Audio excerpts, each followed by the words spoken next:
کچھ ہوتے ہیں جو اللہ کو مانتے ہیں مگر اللہ کے ساتھ بہت سوں کو شریک کرتے ہیں, تو ان کا اللہ کو ماننا نہ ماننا برابر, کیونکہ جب آپ نے درجنوں مان لیے تو فالو کس کو کرنا ہے آپ کو پتہ ہی نہیں ہوتا. کیا خیال ہے بھائی جان؟ بھائی جان آپ کو یہی نہیں پتا ہے کہ آپ کے ابا ہیں کون سے, تو کس کے حقوق ادا کرنے ہیں کس کے نہیں کرنے, یہ ممکن ہے؟ ابا کتنے ہوتے ہیں؟ ایک ہوتے ہیں, ابا ایک ہوتے ہیں. اور یہ بھی یاد رکھو, یہ جو بات سے بات نکلی ہے, بیوی ایک نہیں ہوتی, ایک بھی ہوتی, کبھی چار بھی ہو جاتی ہیں, لیکن بیویوں کا شوہر ایک ہوتا ہے. وہ بھی اس لیے کہ عورت نے اطاعت کرنی ہے کس کی؟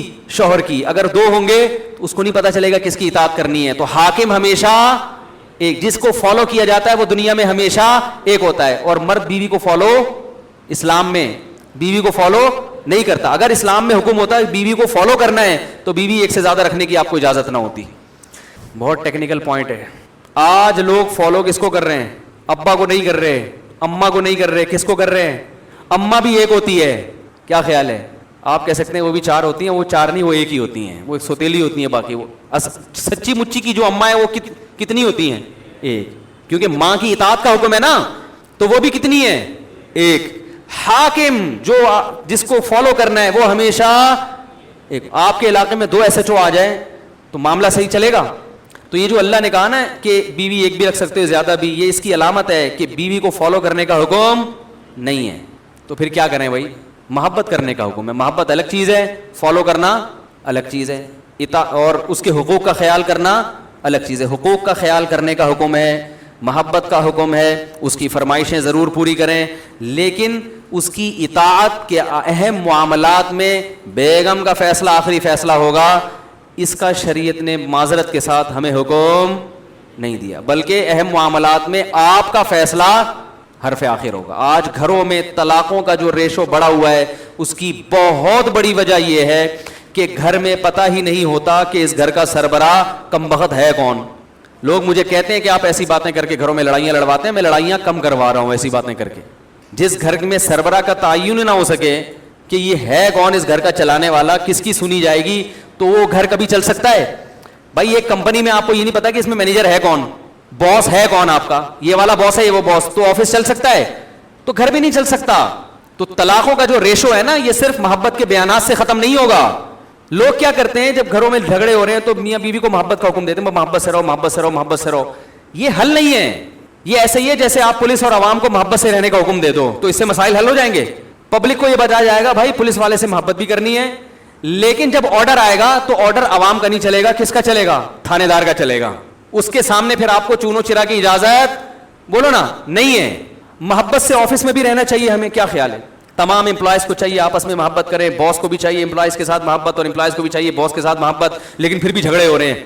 تو آپ وہاں جا کے محبت پہ بیان کرو گے, یہ کافی نہیں ہے. آپ بولو گے بھائی کہ یہ باس ہے, جب اس نے آرڈر دیا ہے تو آپ کو اس آرڈر پہ اعتراض کیوں ہے؟ تو یہاں جھگڑا ایسے ختم ہوگا. امپلائز کو مجبور کیا جائے گا کہ باس کوئی ایسا حکم دے رہا ہے جو جائز ہے, قانون کے تحت ہے, ناجائز نہیں, جائز ہے, اور آپ کی استطاعت میں بھی ہے, تو آپ کو اس کی ماننی پڑے گی. نہیں مانو گے تو لڑائیاں ہوں گے. آج بہت سے لوگوں کو دیکھا گھریلو جھگڑے کیسے حل کرتے ہیں. وہ گھریلو جھگڑے ایسے حل کر رہے ہوتے ہیں کہ دونوں کو ترغیب دے رہے ہیں محبت سے رہو, بہت اچھی بات ہے, لیکن یہ نہیں دیکھ رہے ہوتے کہ بھائی اگر شوہر ایک بات کا آرڈر گھر میں دے رہا ہے اور وہ جائز بھی ہے اور عورت کی طاقت میں بھی ہے, تو عورت کیوں نہیں مان رہی اس کی بات؟ نہیں مانے گی تو پھر لڑائیاں, بولو بھائی, پھر جو ایک نہیں مانتی وہ اور باقی چیزوں میں بھی نہیں فالو کرتی. تو بس ایک چیز اپنے سروں پہ سوار کر لیے کہ دونوں کو برابر ہے, دونوں کے رائٹ برابر ہیں, دونوں کے ایک جیسے ہیں, تو بھائی پھر یہ یورپ والا سسٹم ہوگا. تو ان کی طرح پھر آزاد رہنا چاہتے ہو کہ پتہ ہی نہیں کہ بیگم کب پرس لٹکا کے جا رہی ہے گھر سے باہر اور میاں صاحب کہاں جا رہے ہیں, تو یہ تو پورا نظام ہمارا تباہ و برباد ہو جائے گا میرے بھائی. اس نظام کو جبھی بچانا ممکن ہے جو اللہ اس کے رسول نے قانون بتا دیا کہ آخری فیصلہ کس کا ہوگا؟ مرد کا ہوگا. تو وہ جو آرڈر کرے گا وہ ماننا پڑے گا عورت کو. ہاں وہ آرڈر عورت کی دسترس میں داخل ہو, اور اس آرڈر میں لب و لہجہ حاکمانہ نہ ہو, کیونکہ وہ غلام نہیں ہے, حاکمانہ نہ ہو. جیسے آپ نے دیکھا ہوگا کہ جب عزت دار لوگ کسی سے بات کرتے ہیں تو پلیز کا لفظ شروع میں لگا دیتے ہیں, ایسا ہی ہے نا, یا اردو میں براہ مہربانی کا لفظ لگا دیتے ہیں, یا کچھ شائستہ کلام کرتے ہیں, تو یہ اس کی علامت ہوتی ہے کہ کلام کرنے والا بھی تمیزدار ہے, اور جس سے کلام کیا جا رہا ہے آپ اس کو بھی عزت دے رہے ہیں. تو یہ ضرور ہے کہ ایسا لب و لہجہ جس سے حاکمیت جھلک رہی ہو, یہ جھلک رہا ہو کہ آپ اس کو غلام سمجھتے ہیں, یہ شریعت میں پسندیدہ نہیں ہے. تو میں یہ عرض کر رہا تھا میرے بھائی, آج بہت سارے معاملات ہمارے خراب اس لیے ہیں کہ ہم اسلام کو فالو نہیں کرتے, اسلام کو سپیریئر نہیں مانتے ان چیزوں میں. تو یا تو اللہ کے ساتھ بہت سارے اللہ مان لیے, یا سرے سے اللہ کا انکار کر دیا, یا سرے سے کوئی نظریہ ہی نہیں رکھا. یہ تمام راستے آپ کو جہنم کی آگ کی طرف لے کے جائیں گے, تمام راستے آپ کو بے سکونی کی طرف لے کے جائیں گے. ایک ہی راستہ ہے آپ کے پاس جو قرآن نے بیان کیا, وہ کیا ہے کہ ایک اللہ پر ایمان لے آؤ اور اپنے آپ کو اس کے حوالے کر دو, اور اسی کو معبود کہا جاتا ہے. عبادت کا معنی ہے غلامی. عبادت کسے کہتے ہیں؟ غلامی کو. اور جس کی عبادت کی جائے اسے کیا کہا جاتا ہے؟ معبود. تو ہم صرف ایک کے غلام ہیں, وہ کون ہے؟ اللہ ہے. تو بھائی یہ فیصلہ کرو کہ میں آزاد ہوں یا میں غلام ہوں.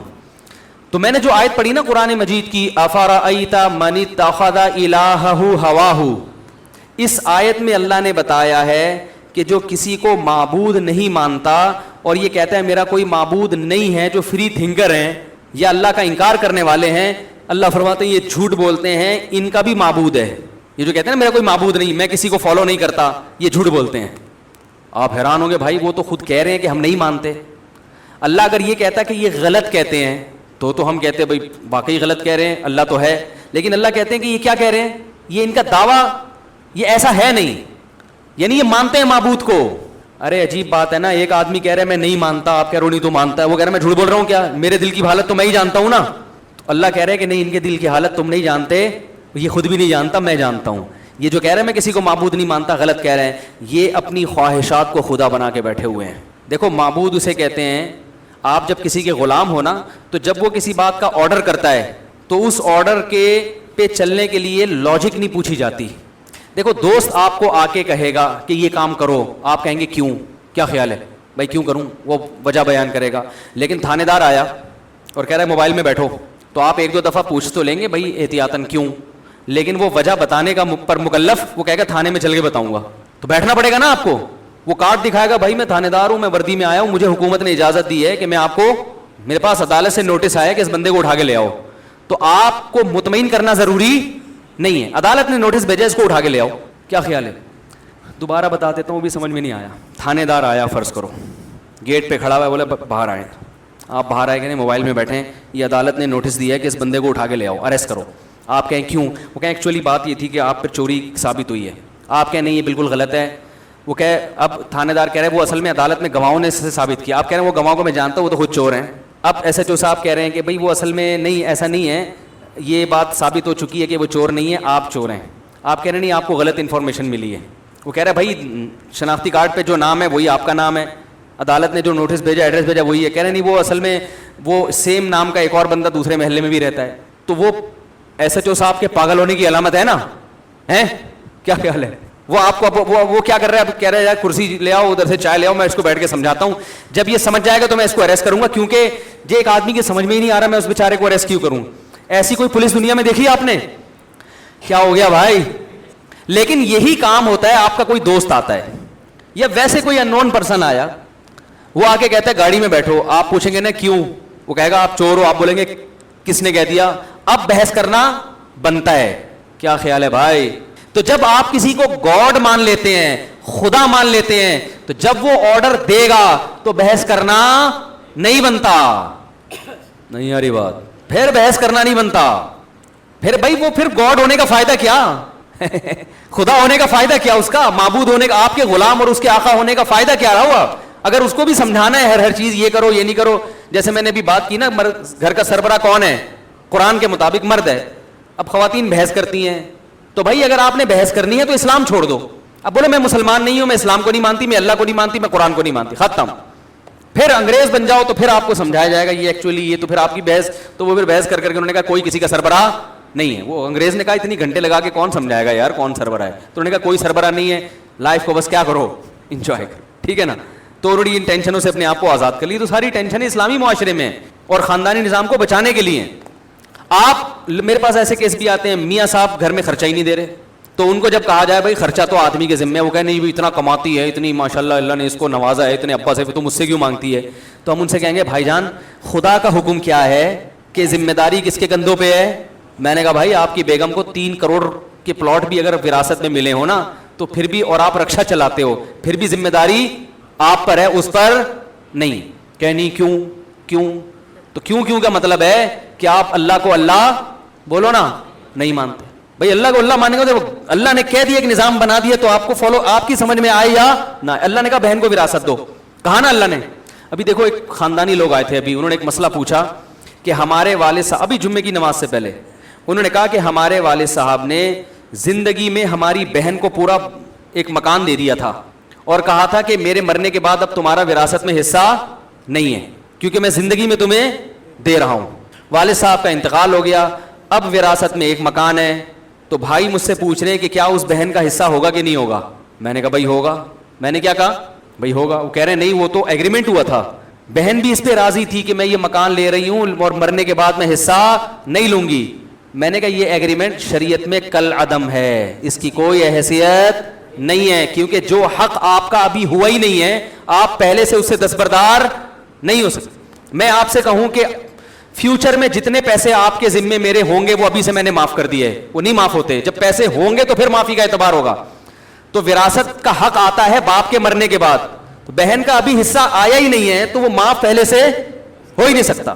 میں نے کہا پورا حصہ دینا پڑے گا, اور وہ جو مکان زندگی میں دیا وہ گریوی.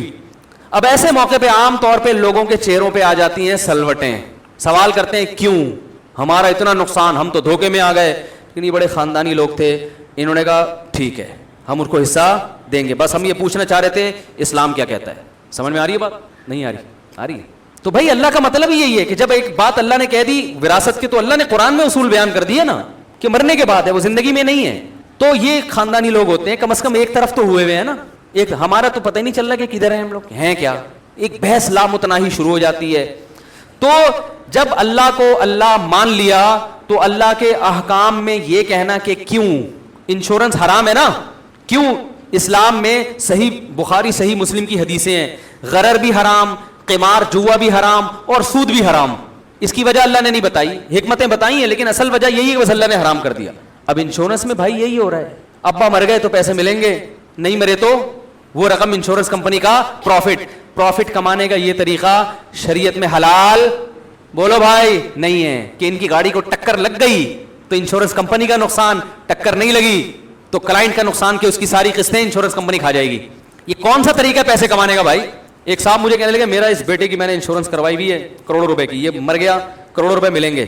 میں نے کہا یہ کون سا طریقہ ہے, بچہ مر گیا تو کروڑوں روپے مل رہے ہیں اور نہیں مرا تو فائدہ کس کا؟ انشورنس کمپنی کا, جو آپ کی قسطیں ہر مہینے جا رہی ہیں. یہ تو قمار ہے, پیسے گئے تو حادثہ ہو گیا تو پیسے آ گئے, نہیں ہوئے تو پیسے, یہ باہمی تعاون نہیں ہے, بزنس ہے یہ, اور یہ حرام طریقے کا بزنس ہے. تو اب جن کو بتا دو نا بھائی اللہ کا قانون ہے انشورنس حرام ہے, وہ کہتے ہیں بھائی میں جاب چھوڑ دوں گا ختم, یا میں توبہ کروں گا اللہ سے, غلط کر رہا ہوں میں. سود حرام ہے بھائی, سودی بینک میں جاب بھی حرام ہے, یار توبہ کروں گا, دعا کریں مولوی صاحب. یہ تو انسانوں والا طریقہ ہوتا ہے. اور کیوں یہ اس کی علامت ہے کہ آپ اللہ کو اللہ نہیں مانتے. اور جو اللہ کو اللہ نہیں مانتا, پھر قرآن کہتا ہے وہ اپنی خواہشات کو اللہ مانتا ہے. اس کا دل جو چاہے گا پھر وہ اس سے لاجک نہیں پوچھے گا. نہیں یاری بات, یعنی جس کو خدا مان لیا تو اس کا مطلب اس کے حکم پر عمل کرنے کے لیے اس حکم کی لاجک سمجھ میں آئے یا نہ آئے یہ ضروری نہیں ہے. تو اللہ فرماتے ہیں جو اللہ کو اللہ نہیں مانتے, جن کا ایک خدا نہیں ہے, ان کی خواہشات ان کے خدا ہیں. اور پھر ان کا ایک نہیں ہے, سینکڑوں, جتنی خواہشات ہیں اتنے سارے ان کے خدا ہیں. شرابی کا خدا کیا ہے؟ اس کی خواہش. جب اس کا دل چاہتا ہے میں شراب پیوں تو وہ اس دل سے پوچھتا ہے کہ کیوں ہے. اگر یہ عقل سے پوچھتا ہے, اگر عقل سے پوچھے گا عقل کہے گی بھائی اس کے یہ نقصان ہے, جگر کو نقصان ہوتا ہے اور لت پڑتی ہے.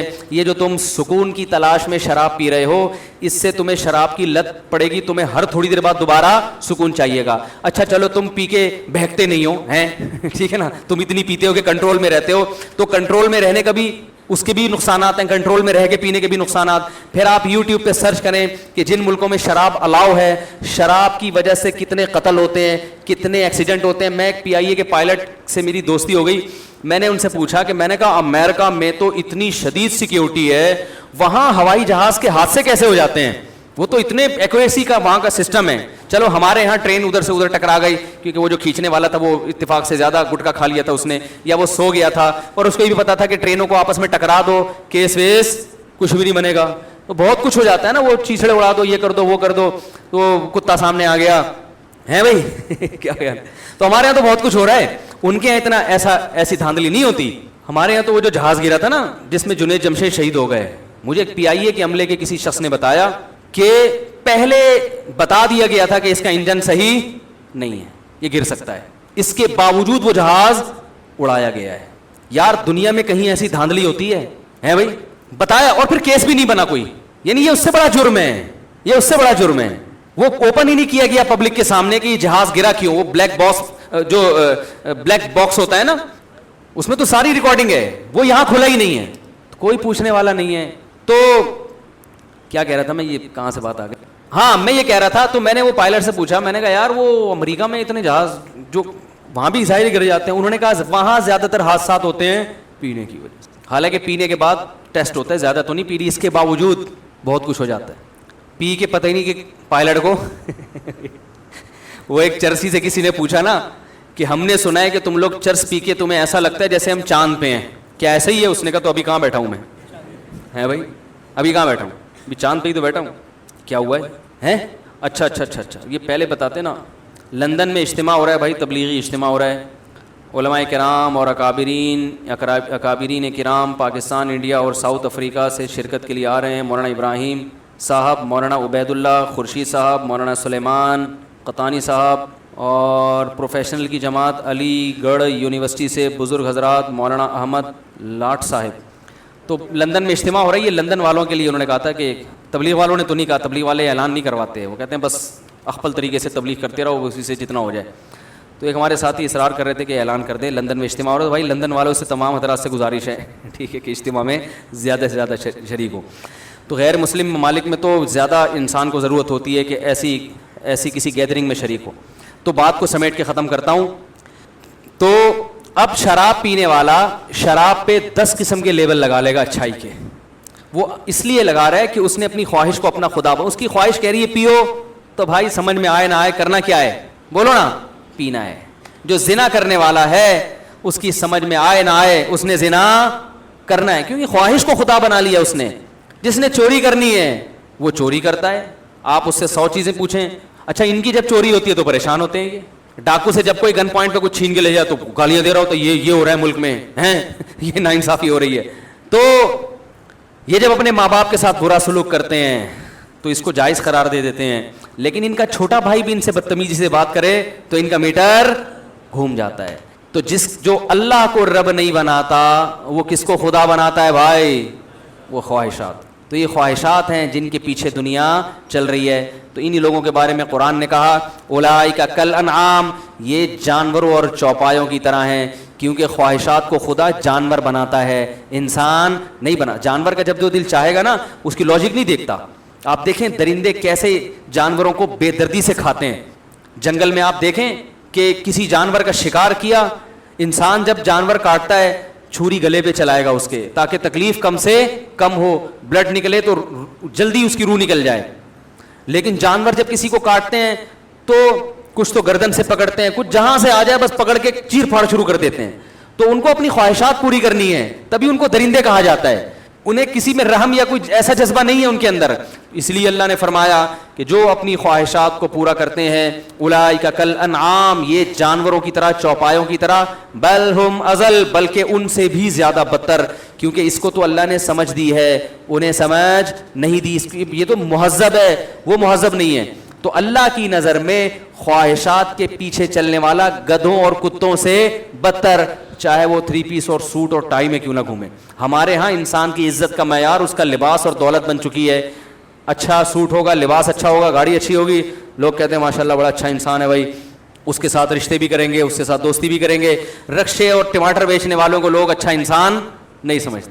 اور جو سچ بول رہا ہوگا, اپنی خواہشات کو خدا نہیں بنایا, ایک نظریاتی انسان ہے, ایک ویژن ہے اس کا, اس ویژن کو سامنے رکھ کر زندگی, اور ویژن اچھا صحیح ویژن ہے, اس کو سامنے رکھ کر زندگی گزار رہا ہے, تو میرے بھائی اس کو لوگ اچھا انسان نہیں سمجھتے.